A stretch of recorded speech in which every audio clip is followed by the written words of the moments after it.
I hate that I have to do. I hate that this has become a thing now. Is that something you do now? You started it. Something I did not start it. You started it. Someone gave me a stage direction to say patch notes, and then we segue into me saying patch notes over there. Right. And now it's a thing. Oh, Matt, this show has become so far from what I originally pitched.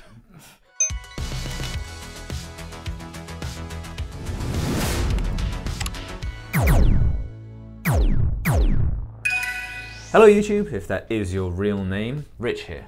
And I'm Matt, back for a Matt-tastic edition of the Weekend Escape. Yes, indeed. You know, I consider you the matte coating to the show, as it were. A nice, smooth, even-toned finish. Thanks, Rich. I mean, I've always thought of the Weekend Escape as the garden fence of gaming news. We do stand tall, covering the latest developments in PC gaming week in, week out. Yeah, whatever the weather.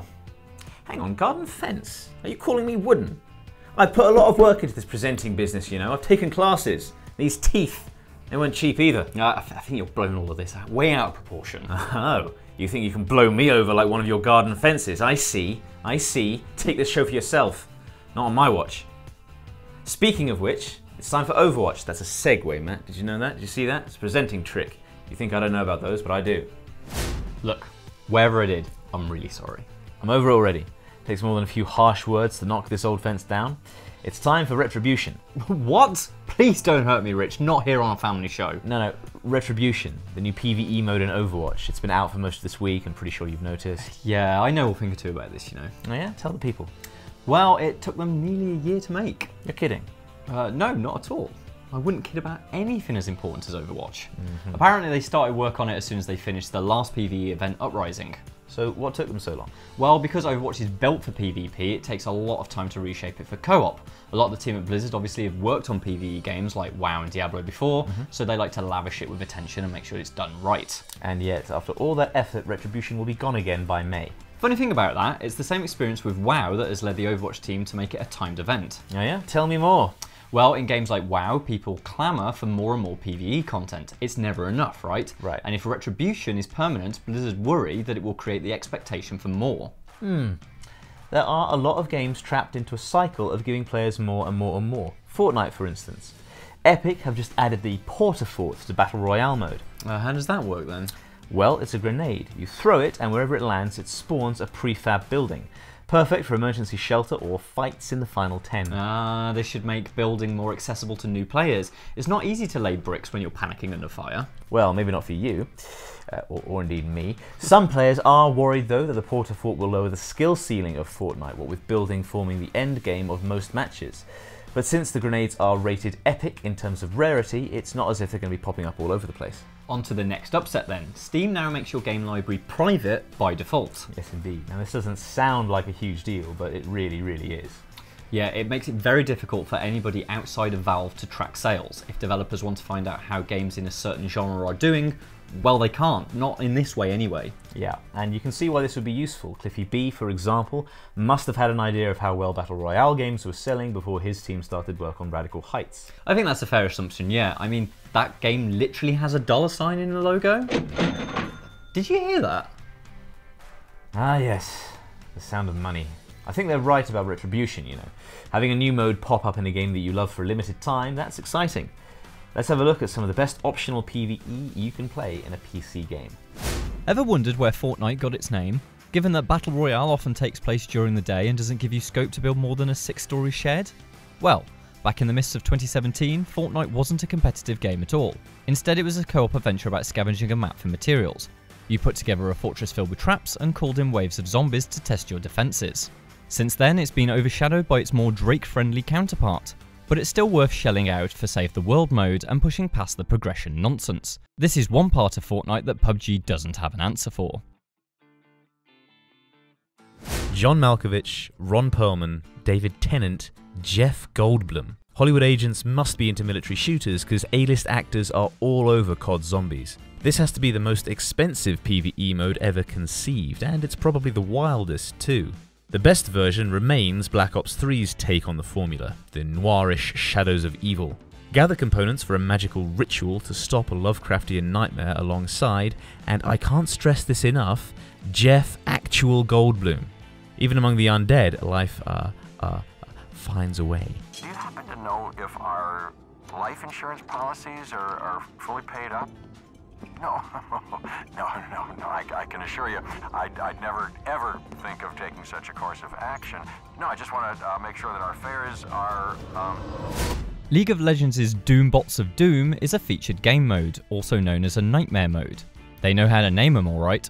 It was League's first featured mode to use bots for co-op versus AI, and each bot has a mutation that gives them strengthened abilities. If playing on higher difficulties, these bots can mutate even further during the game and pick up abilities from other champions. The idea is to survive for 15 minutes until the evil overlord of Doom bots, not kidding, arrives. That's your chance to beat him and win the game. Yep, battling against the Doom bots of Doom on half-sized, spooky edition of Summoner's Rift is very doomy indeed. Have I said Doom enough? What's a synonym for Doom? Rainbow Six Siege felt like new ground for the series, which had always revolved around elaborate single-player campaigns, but one constant has always remained: terrorist hunt mode. The premise is simple enough. You clear out a map filled with pesky radicals, creeping your way around corners and covering the backs of your teammates. A running total keeps track of how many terrorists are left, but you'd be amazed just how often they manage to surprise you from behind a barrier in the shadows of a basement. Terrorists, eh? What are they like? The first time Mass Effect ever got in on the multiplayer action was in Mass Effect 3. In true co-op fashion, up to 4 players can team up, customise characters, and fight against the Reapers, Cerberus, Geth, and the Collective Forces. Any progress made in the multiplayer earns rewards for the player in Galaxy at War, which can then be used to influence the outcome of the single-player campaign. Mass Effect 3's multiplayer features everything you love about PvE, specifically waves. 11 waves to be more precise. But the variety comes with the 5 different types of objective: devices, assassination, hacking, retrieval, and escort, and the different battlefields scattered throughout the galaxy. Suddenly you're not just grinding for the best single-player ending, you've forgotten about the single-player altogether. Now it's time for the part of the show where we let you lovely people know what's on sale. Yes indeed, and first up is Everything, which is on sale at the moment at 66% off until the 16th of April. That's preposterous. What do you mean? The economy will be in free fall. I think I see what... Look, this is the first sign of the end times. Yes, no, Matt, no, you calm down. The game Everything is on sale, not everything as in literally everything. Oh, okay, that's fine. Panic over then, yeah? Yeah. Anyway, Everything is the award-winning reality simulation game with thousands of playable characters allowing unlimited exploration and features a beautiful soundtrack with great narration. No, this definitely sounds better than a free-falling economy. Well, quite. It's an absolutely fascinating game that allows you to play as every object from animals to galaxies. There are no objectives, no scoring, and no tasks, and everything is a procedural, AI-driven simulation of the systems of nature from the perspective of everything in existence. Oh right, so it's definitely a game then. Yes, it definitely is. Thank goodness. Up next is This Is the Police, which is currently on sale until April 16th with 67% off. It has been featured in this section quite a few times, but it's such a fascinating management sim that we can let it be a repeat offender. Is that a police joke? Yeah, there was a joke in there, wasn't there? Oh, don't pretend you didn't notice that. Who, me? Wow. You play as Police Chief Jack Boyd, and you have to manage your police staff by responding to emergencies and investigating crimes. The city you help protect is on the brink of chaos thanks to a mafia underworld and an exploitative mayor. When art imitates life. Wait, are you saying there's a mafia underworld in the southwest of England? I don't know, is that what I'm saying?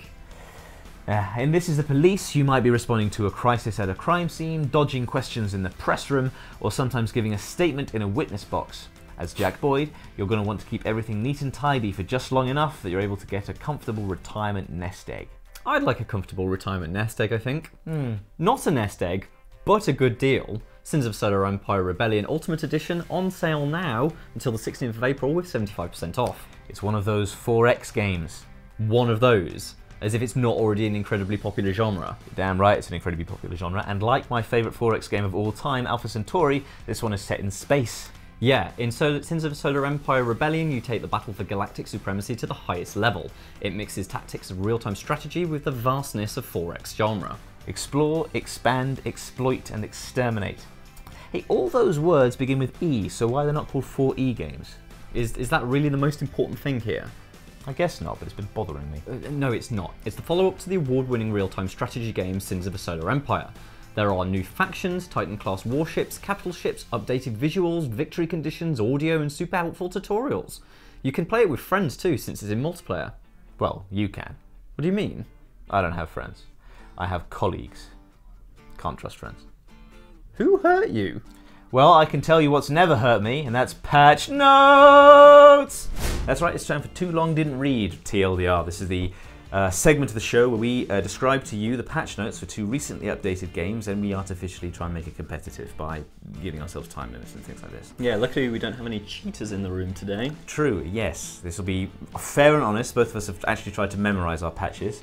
And this week we're talking about Warcraft 3, which excitingly out of nowhere got a patch, and Fortnite. So Matt, if you would like to count me in. Sure, Warcraft you 3. have 10 seconds to name me as many things that are in the Warcraft 3 patch, starting in 3, 2, 1. Okay, widescreen support's been added, the default resolution has been fixed, there are 24 new hero lobbies, the Paladin's attack speed is faster, the Blade Master's mirror image costs less to cast, and the Demon Hunter's mana burn... Ding, ding, ding. ...costs more. I'll let you have that. You got there. Not bad, although I did take a take or two. Those are all the key points, I think. I think that was everything, yeah. But Fortnite just got a big new patch. I think it's version 3.5? Something like that, yeah. In 3, 2, 1, go. Right, so there are now Cyberpunk cosmetics in Save the World, and there are neon weapons in Save the World. Over in Battle Royale, there are more assault rifles in vending machines. They brought back the 50 versus 50 mode. It's good there, they nerfed guided missile, I remember that. Yeah, guided missiles are slower, and the Porta-Forts. Porta-Fort. Gave you all the patch notes, didn't quite get there in the 10 seconds. Yeah, there we go. We've both had a competition and informed the people. Mission accomplished. It's all for you. For you. It's time for the comments now, right? I know you've not been on the show for a while, so you know it's understandable. But we've actually renamed this segment Rich's Fan Mail. We haven't done that. I forgot about him. I forgot he was here. No, we haven't done that. I've tried petitioning for it, but for some reason the change hasn't gone through yet. Yeah, so. Weird that. I know, right? It's okay. You know, I'm not going to stop pushing for it, so we'll get there. Okay. He's a nightmare to work with, by the way. Shall we begin? Yeah, I think we probably should. Fine, good, yes, sure. This one is a positive comment about Total War from last week's episode. And you were in last week's episode, right? So you're counting that as a compliment? Yeah, well, wouldn't you? Not sure I would. Anyway, on last week's video, Alexandra Joshi says, that's it, Total War was mentioned, the video is pretty much settled for me. Glad you're loving my presence on that, glad you're loving the show. And now we've mentioned Total War again by reading out your comment. Not sure that counts. I think it does. Well, the next comment is about me, as it turns out. Well, you know, not to worry, Matt. Constructive criticism is good for the soul. On last week's Overwatch This, the Craig says, every time I see Overwatch This, I cry a little because Matt has that blue Diva hoodie, and I don't. Thanks to Craig. It's pretty nifty, isn't it? It's fine. Wow, Rich, where's all this shade coming from? I just don't feel like the people are there for me at the moment. Diva much? Way. And lastly, on our PUBG Let's Play with Jordan and Ali, CoffinCat666 says, sitting in the bush that long near the start of the match? Okay. Yeah, that's very much Jordan's style of play during a Battle Royale match. Must make for fun viewing then. Wow, don't you think you need to go a little easier on the salt, Rich? I know, I should. It's just, I have a lot of feelings right now. Oh, because I got a specific mention and the closest you got was Total War. Yes. Oh, wait, okay. That makes sense now I think about it. It's because you wrote this week's script, right? No, not at all. Damn it, Alice! And with that, I think it's time to end the show. So, how do you think this has gone, Matt? Pretty well, all things considered. Not tempted to branch out on your own at all? No, I see. Yeah? Not tempted to form a splinter show? These are wood puns, aren't they? You're still upset about that. You're damn right I am. But I'm going to press on because that's what good presenters do. Congratulations to last week's giveaway winner Stuart Hayhurst, the proud owner of a new Final Fantasy Stormblood watch and bag. And this week we've got some Assassin's Creed stuff. We have this flask and this mug. If you'd like to enter, please just follow the link in the site below. Very good. What have I done now? No, I see potential in you. Pretty sure I've been doing this as long as you have. Of course you have. Come, my friend, we have much to discuss. Farewell, viewers. Bye.